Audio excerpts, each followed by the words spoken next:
थप्पड़ भाग 2। राशि उसको देख रही थी तो उसका छोटा भाई दूर से देख लिया। कुछ देर में आया और बोला, जाओ अंदर जाकर बैठो, क्या घूम रही हो इधर उधर।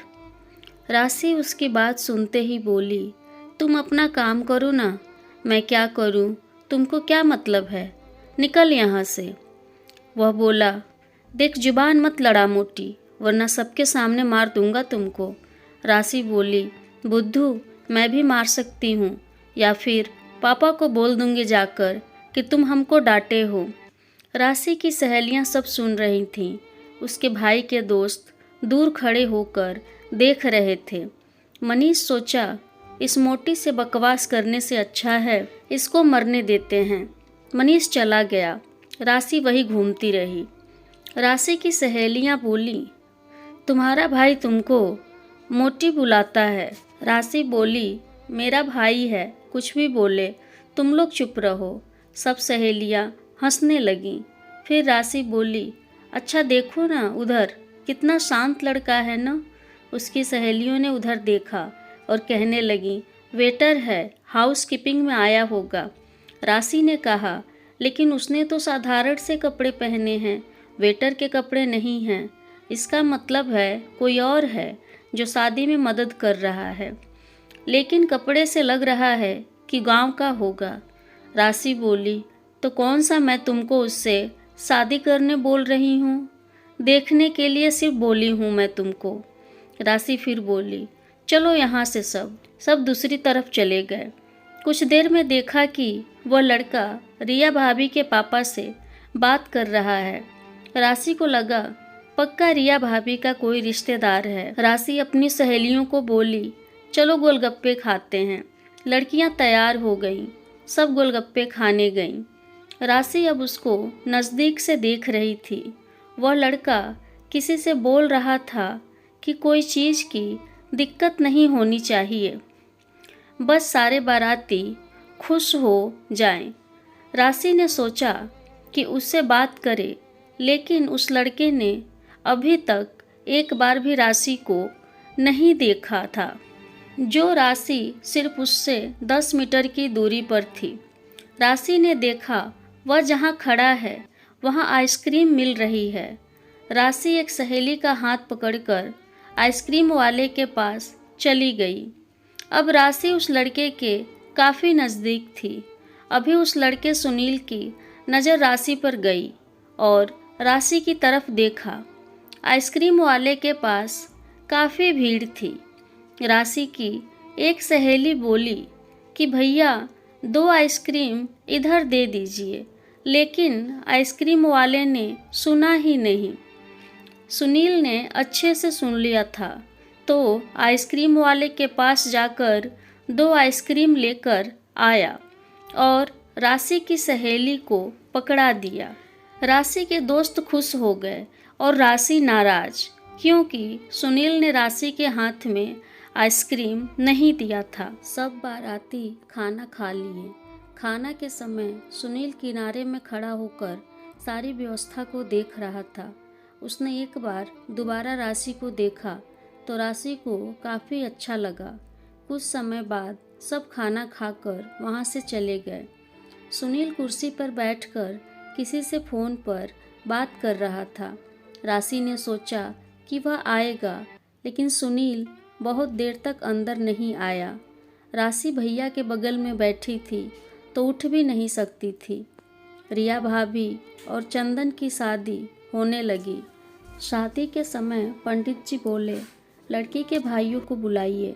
जब सब भाई आए तो उसमें वह लड़का सुनील भी था। उसको देखकर राशि का चेहरा खिल गया। भाभी का भाई है, लेकिन भाभी के घर वालों से उसका कपड़ा मैच क्यों नहीं कर रहा था। उसकी आंखों में थोड़ी सी शादी होने का गम था। रिया भाभी भी शादी में रो रही थी। राशि को लगा, आज के ज़माने में कौन रोता है शादी में? शादी में तो खुश होना चाहिए। शादी हो गई और सब रिया भाभी के साथ अपने घर आ गए, लेकिन राशि के ख्यालों में कोई बस गया था। एक दिन के बाद राशि के घर पर पार्टी रखी गई। राशि को लग रहा था कि भाभी का भाई भी आएगा, लेकिन वह तो आया ही नहीं।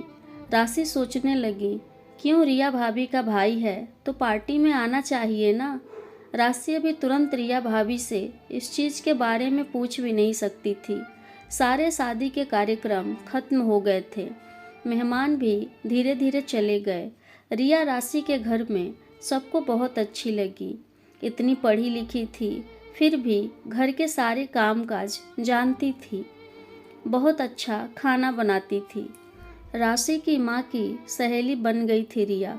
चंदन भैया भी बहुत खुश थे। रिया राशि को बाबू बुलाती थी।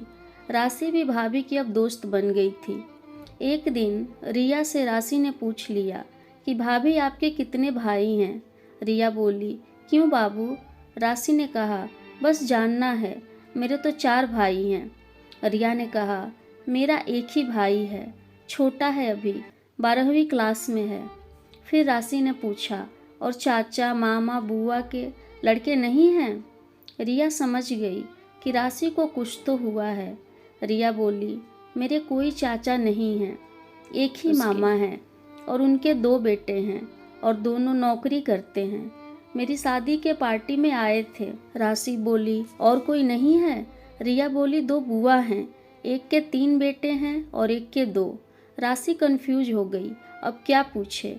रिया बोली, मेरे सब बुआ के बेटे पढ़ रहे हैं, एक मेरे साथ ही पढ़ाई करता था तो 2 साल से अकेले हॉस्टल में रहकर पढ़ता है, और मेरे फूफा जी नहीं हैं तो पापा उसको रखे थे, मेरे से 2 महीने का छोटा है। वैसे आपको सब क्यों बता रही हूँ मैं, आप अभी कॉलेज जाती हैं, कोई पसंद आ गया है क्या आपको। राशि बोली, नहीं भाभी, ऐसा कुछ नहीं है, आपकी आंखें कुछ और बता रही हैं और आपकी जुबान कुछ और, क्या बात है बोलिए। राशि बोली, भाभी वादा कीजिए कि आप किसी को नहीं बताएंगी, बड़े भैया को तो बिल्कुल भी नहीं। रिया बोली, नहीं बताऊंगी, बोलिए। राशि बोली, आपकी शादी में एक लड़का था, बहुत ही सिंपल और शांत, थोड़े बड़े बाल थे, ज़्यादा बुरा नहीं था, बस सांवला लग रहा था, लेकिन हंसता था तो मुस्कान बहुत अच्छी लगती थी और चेहरे से भी काफ़ी गंभीर था। रिया बोली, आप इतना ज़्यादा एक्सप्लेन कर रही हैं, मतलब आपको कुछ तो हो गया है। राशि बोली, नहीं भाभी, बस मुझे जानना है कि कौन थे। रिया बोली, अच्छा बताइए, वह वहाँ क्या देख रहे थे। राशि बोली, शायद खाने की व्यवस्था देख रहे थे। बाद में आपके भाइयों को बुलाया गया था तो वह भी शादी वाली मंडप पर आए थे। भाभी कपड़े भी बहुत ही साधारण पहने थे, देखने से लग रहा था जैसे गांव के हैं। रिया बोली, पापा से पूछना पड़ेगा, मेरे बुआ के बेटे हैं जैसे आप बोल रही हैं, लेकिन वैसे वो इतने साधारण कपड़े नहीं पहनते हैं।